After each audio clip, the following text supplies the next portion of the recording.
I walked into that dining room holding an envelope against my chest as though it were the last fragile piece of hope I had left. The house smelled like roasted chicken and fresh bread, the kind of warmth that should have meant comfort, but for me it only carried dread.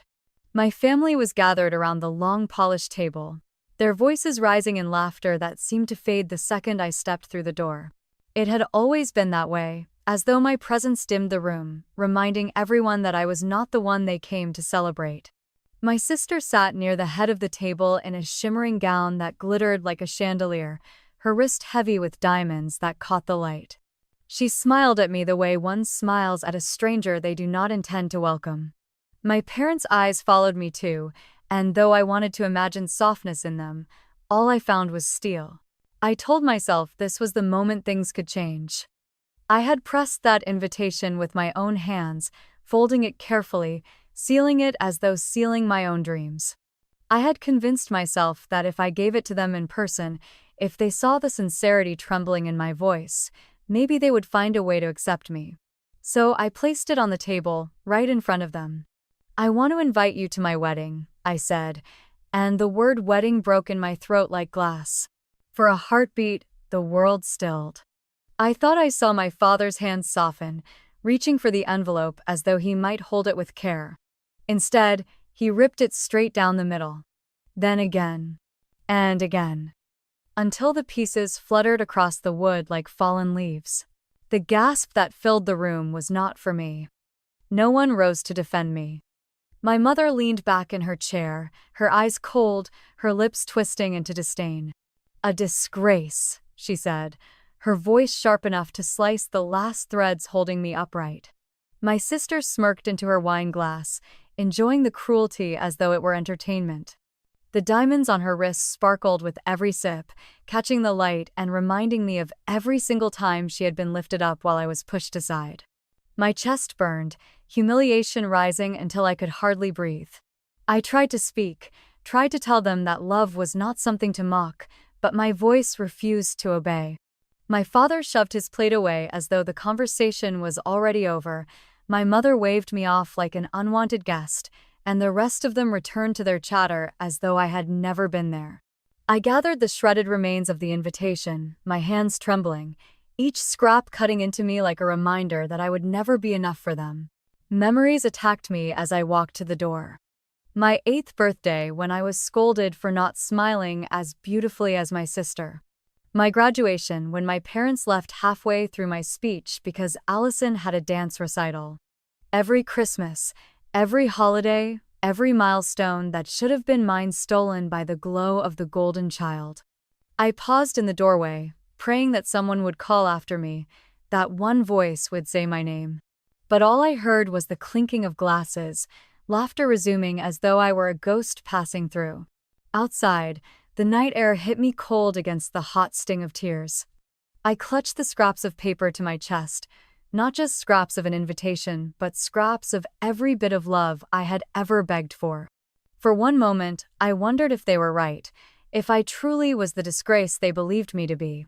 But then another thought flickered in the darkness, faint but steady. Maybe this was not the end of my story with them. Maybe it was the beginning of something greater. They had tried to dismiss me, to erase me, but they had no idea that one day this night of humiliation would become the foundation for the sweetest revenge. The days that followed felt like walking through smoke, each breath heavy with the ashes of that night. I carried the shredded invitation in my bag like a wound that refused to close. At work, I pasted on a smile, arranging flowers and designing seating charts for other people's celebrations, but inside I was crumbling. Every time I glanced at a bride twirling in her gown or a groom's proud smile, I thought of how my parents had looked at me. Not with joy, not with love, but with shame. 1 week later, as I tried to stitch myself back together, my phone lit up with a flood of photographs. I didn't need to open them to know whose life was being celebrated. My sister Allison's birthday had been transformed into a spectacle, the kind you see in glossy magazines. Strings of lights draped across their backyard, a champagne tower glittering like crystal in the center. The guests in tuxedos and silk gowns raised their glasses as though she were royalty. There she stood in a designer dress, So perfectly tailored, it clung like it was sewn into her skin, my parents smiling beside her with pride so radiant it could have powered the entire neighborhood. Our pride and joy. My mother had captioned one photo, "The daughter who makes us proud every single day." My father wrote in another post. I read those words again and again until they blurred through my tears. Each comment underneath, praising her beauty, her success, her generosity, sliced deeper than the last. My phone buzzed with notifications, relatives I hadn't spoken to in years posting toasts and well wishes as though they were part of something monumental. And me? I hadn't even known there was a party. No text, no call, not even a passing mention. I wasn't just forgotten. I was deliberately excluded. I scrolled until my chest ached, watching Allison open box after box of jewelry, handbags, perfumes, while my parents clapped like adoring fans. I remembered my last birthday, a single text from my mother that read, "Hope it's a good one." No card, no visit, no gift. Just another reminder that I had never been enough. But what haunted me most wasn't the exclusion. It was the details that didn't add up. Allison had just launched her charitable foundation, a project she bragged about endlessly. A nonprofit supposedly funding scholarships, school supplies, community programs. And yet there she was dripping in designer clothes, flaunting a luxury watch that cost more than my annual rent. That party itself looked extravagant enough to bankrupt any charity. I began to wonder where all that money was really going. The suspicion clawed at me, not because I wanted to expose her, but because I knew how much my parents worshipped her image. They had crowned her the perfect daughter, the philanthropist, the woman who made them proud. If that crown ever slipped, even slightly, their entire world would crack. They called me a disgrace, dismissed me like a stain, but deep down I felt a truth building. If Allison's pedestal was built on lies, then it was only a matter of time before it crumbled beneath her. That night I shut off my phone and sat in the quiet, my chest heavy with both sorrow and rage. I told myself I no longer wanted their approval, not if it meant crawling on my knees for scraps of affection. What I wanted was different now. I wanted the day to come when they would see me not as an afterthought, not as a shadow to Allison's shine, but as someone they could no longer ignore. They had chosen their golden child. That much was clear, but I would show them the cost of their blindness. That party was not just another evening of exclusion. It was the spark. The first crack in their carefully built facade. They didn't know it yet, but the downfall they never imagined had already begun.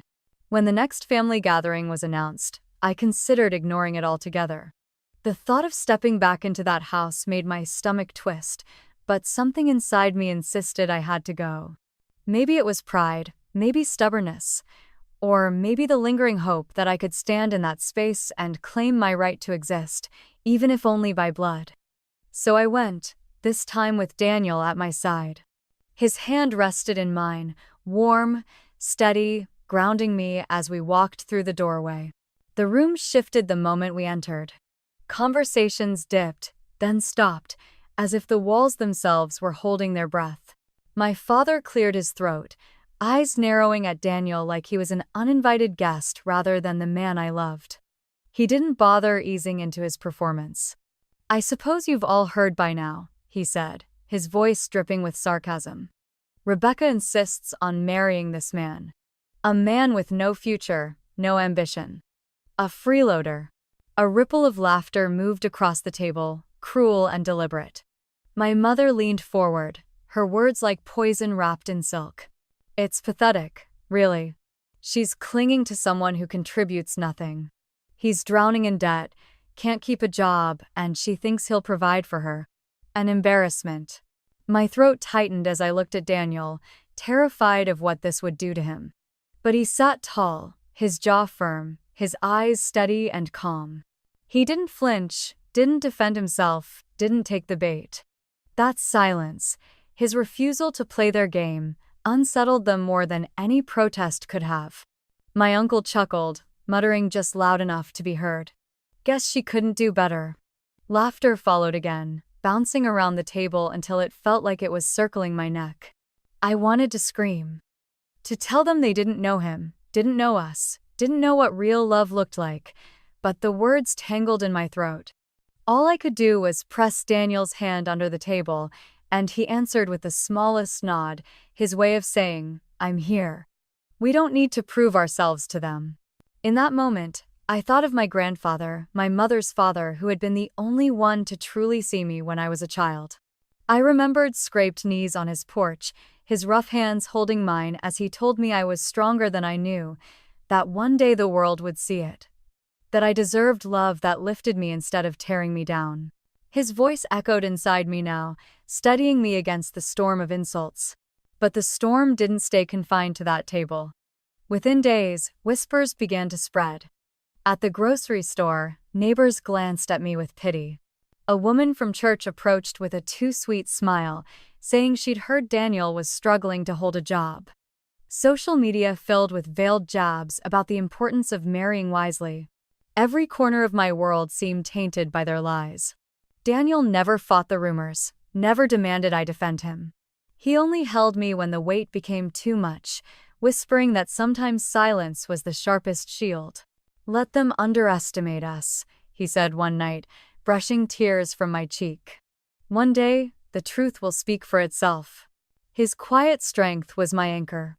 Their venom spread fast, but I held onto his words, my grandfather's words, and a growing fire inside me. They thought they could reduce him to nothing, reduce me to disgrace, but what they didn't know was that every cruel word was only building the foundation for a reckoning. Their world was balanced on the illusion of perfection, and illusions always break. The night of my wedding arrived with a sky so clear it seemed the stars themselves had gathered to witness. Malibu stretched before us, the ocean breathing in gentle waves, the sand glowing under lanterns that swayed in the breeze. The venue was a vision I had once only dared to imagine. White roses spilling from every corner, soft music drifting through the air, rows of seats filled with guests whose faces glowed with anticipation. It was not just a wedding. It was a declaration, a rewriting of every story my family had ever told about me. As I stood behind the arched doorway waiting for the music to begin, my heart pounded in my chest. The gown shimmered like liquid moonlight, its fabric hugging me with a grace I had never been allowed to claim before. 1,000 memories rushed through me, the scornful words, the shredded invitation, the birthday parties I was never invited to, the nights I cried myself to sleep believing I would never be enough. Tonight, all of it was washed away by the sound of violins and the sight of Daniel at the altar, waiting for me with a gaze so steady it made the whole world blur. The doors opened. Gasps rippled through the crowd, and for the first time in my life, those gasps were for me. I walked slowly, every step deliberate, my veil trailing like a cloud behind me. The sea breeze lifted the fabric, and for a heartbeat, it felt as though even the wind was bowing in reverence. People leaned closer, whispering to one another, their eyes wide, some glistening with tears. Daniel's smile grew brighter the closer I came. His tuxedo was tailored with perfection, but it was not the fabric that made him radiant, it was the way he looked at me, as though nothing else in the world existed. When I reached him, he took my hand, and the warmth in his palm melted every shadow that had ever lived inside me. The ceremony began, words of love and commitment spoken under an arch woven with roses and jasmine. I felt tears slip down my cheeks as the officiant spoke about devotion and loyalty, words that struck me deeper because I knew what it was to be unloved, unwanted, dismissed. And here, in front of everyone, I was being promised a future of nothing but acceptance and strength. When Daniel spoke his vows, his voice was steady but soft, carrying just enough for everyone to hear.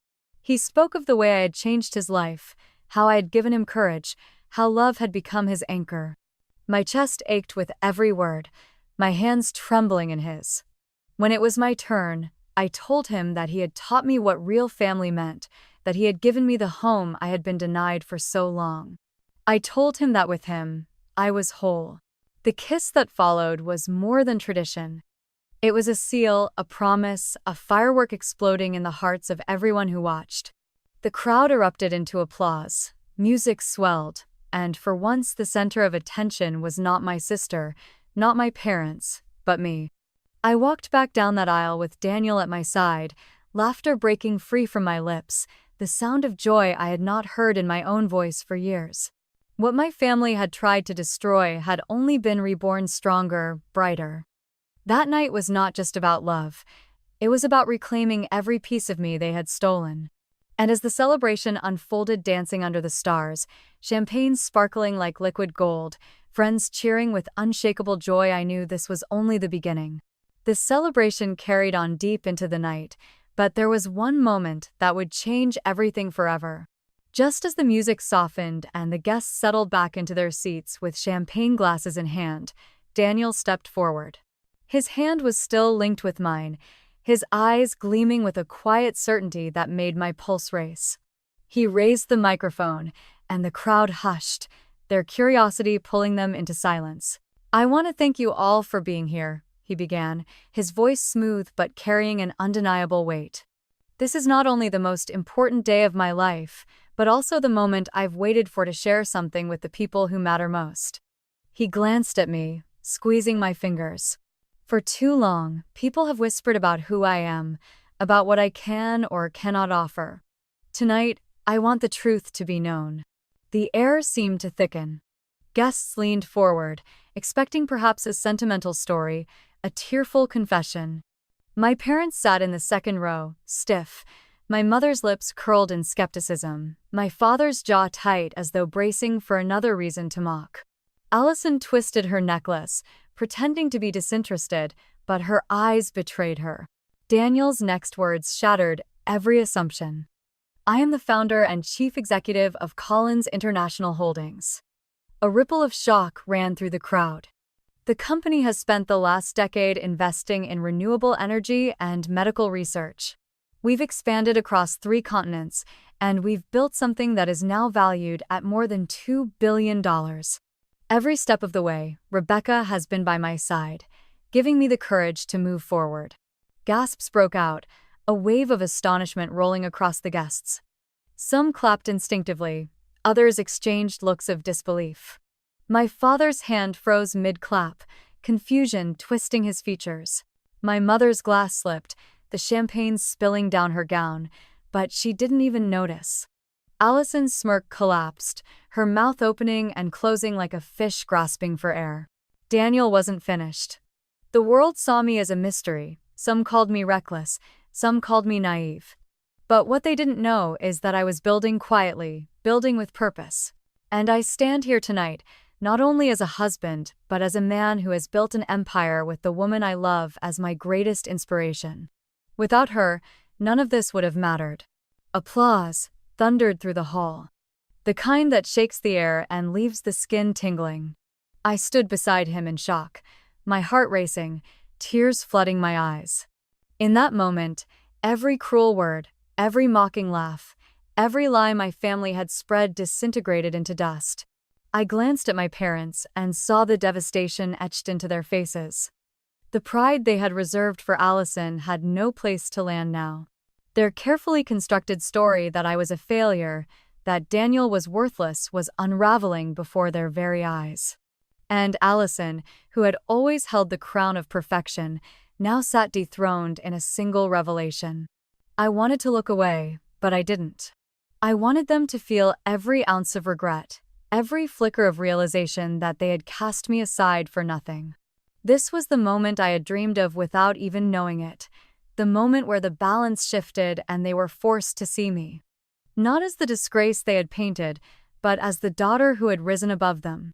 The applause faded into music again, but nothing in that room would ever be the same. The reception transformed after Daniel's revelation. The same guests who once eyed me with pity now crowded around, offering congratulations with breathless enthusiasm. Business partners approached Daniel, eager to shake his hand, while others turned to me, their words dripping with admiration they had never shown before. Compliments I had starved for all my life poured in effortlessly now. How radiant I looked, how inspiring our love was, how proud they were to know me. The irony wasn't lost on me. These same people had believed the whispers my parents spread, and yet here they were, rewriting their memories as though the past had never existed. I should have felt bitter, but instead I felt something sharper. Power. For once, I wasn't the girl begging for approval. I was the woman commanding a room, and I could see in every shifting expression that they knew it too. I caught sight of my parents standing awkwardly at the edge of the dance floor.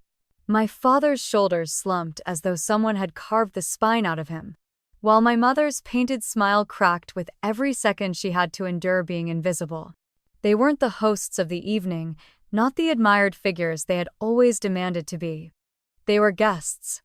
And not even honored ones. Allison fared no better. She slinked in the corner, her phone clutched tightly in her manicured hands, no doubt trying to calculate how to spin this night into a story that still placed her at the center. But her glow had dimmed. No one rushed to her the way they always had. No one fawned over her dress or begged for a photograph. Even her laughter, forced and brittle, went unheard over the music. For the first time, she was the shadow, and I was the light. When Daniel and I shared our first dance, I felt the stares of every person in the room. The song carried us gently, but beneath the rhythm, I could sense the shift in the air. It wasn't just admiration. It was realization. They had misjudged us, and now they were reckoning with their blindness. I leaned into Daniel's chest, breathing in the steady beat of his heart, and whispered, "They'll never see us the same way again." He kissed the top of my head and murmured, "Good. They don't deserve to." 1. Later, when the cake was cut and the music swelled again, I slipped away for a moment, stepping onto the balcony where the ocean stretched endlessly into the night. The waves roared softly below, their rhythm matching the thrum of blood in my veins. Behind me, laughter and music spilled through the open doors, but out here, under the stars, I allowed myself a quiet moment of triumph. I thought of the little girl who had cried herself to sleep after being told she was never enough, the teenager who had been forgotten at her own milestones, the woman who had walked into a dining room with nothing but hope and left with nothing but scraps. That girl no longer existed. I wasn't the disgrace they had branded me. I was the daughter who had risen without them.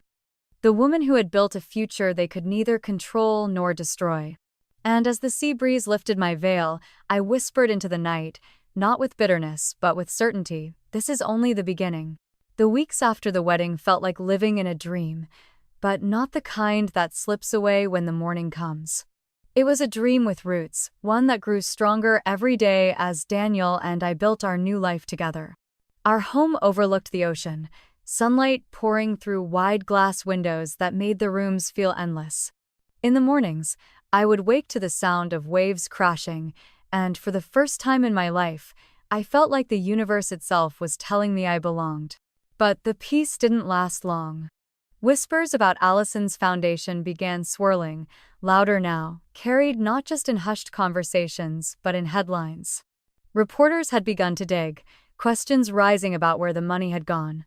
Scholarships that were promised never appeared. Supplies meant for schools were missing. The glossy facade Allison had built was starting to crack, and people were noticing. I watched it unfold from a distance, scrolling through article after article, my chest tightening with a mixture of vindication and sorrow. She had always needed to shine brighter than everyone else, to be adored, even if it meant deception. And now the very crown she clung to was being pulled from her head, strand by strand. My parents tried desperately to defend her.